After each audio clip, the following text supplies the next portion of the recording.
Okay, so today we'll be talking about antigen presentation and its steps afterwards leading up to the activation of your naive B cells.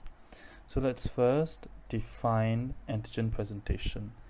Okay, it is the display of peptides of an antigen bound to your MHC proteins on the surface of your APCs. MHC here stands for major histocompatibility complex. Okay, there are around 7 general steps that occur during antigen presentation. So, the first step is the formation of pseudopodia here to engulf your pathogen and subsequently form your phagosome in step 2. So step 2 is the formation of your phagosome, where it encompasses your pathogen in a phagosome, which later on combines with this purple circle here, your lysosome. So step 3 and 4 is the formation of your phagolysosome, as well as the digestion of your peptides to form your peptide MHC complex in step 5.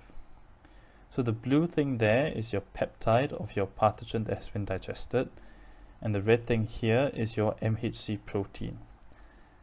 So step 5 is the formation of your peptide MHC complex. Step 6 is the transfer of the peptide MHC complex from within the cell to the surface of your antigen presenting cell, and this occurs via vesicles. Step 7 is the binding of your peptide MHC complex to the specific T cell receptor on a naive T cell. This, of course, requires the concepts of your complementary shapes. Now, after your antigen has been presented to your naive T cells, your naive T cells are now activated. Okay, so when they're activated, they secrete cytokines.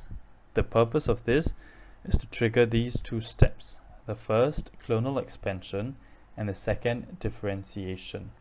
Clonal expansion is just mitosis or cell division occurring at a very high rate. Differentiation refers to the differentiation of your naive T cells to 2 major things. First, your effector T cells, and then as well your memory T cells. Effector T cells can be classified into 2. First, your cytotoxic T cells, next your helper T cells. So your cytotoxic T cells release 2 molecules. The first is your perforins. Perforins make pores in your cell membrane of cells that have been infected with the pathogen. Next is your granzymes. So granzymes, they diffuse via the pores that were created before by your perforins. Okay, and then they activate enzymes involved in apoptosis and eventually trigger apoptosis in these infected cells. Okay, so helper T cells, a lot of people get confused about their function, but they only have one function, and that is to activate your naive B cells. Okay, and remember that your activation of your naive B cells occurs in 2 steps. Okay, so what are these 2 steps? Let's look at this diagram here.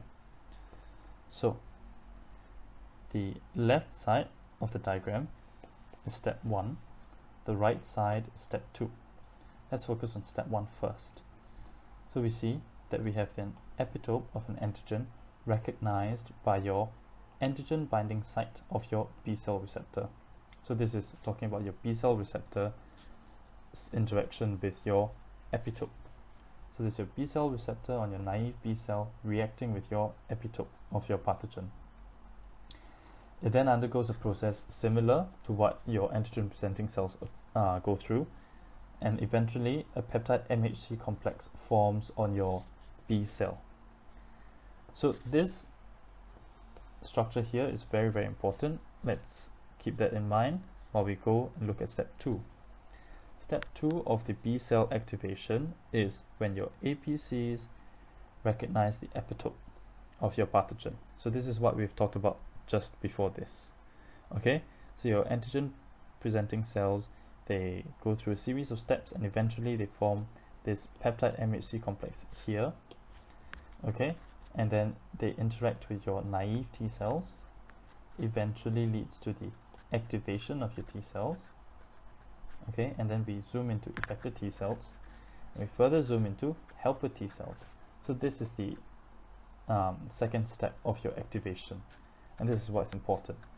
So your helper T cells, T cell receptor here binds to the aforementioned peptide MHC complex here.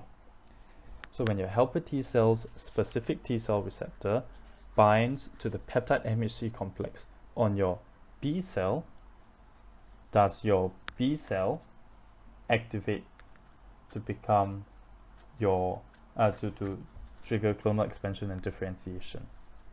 Okay, so to recap, your first step is where your antigen binds to your specific B cell receptor. The second step is where your helper T cell binds to the peptide MHC complex on your cell surface of your B cells.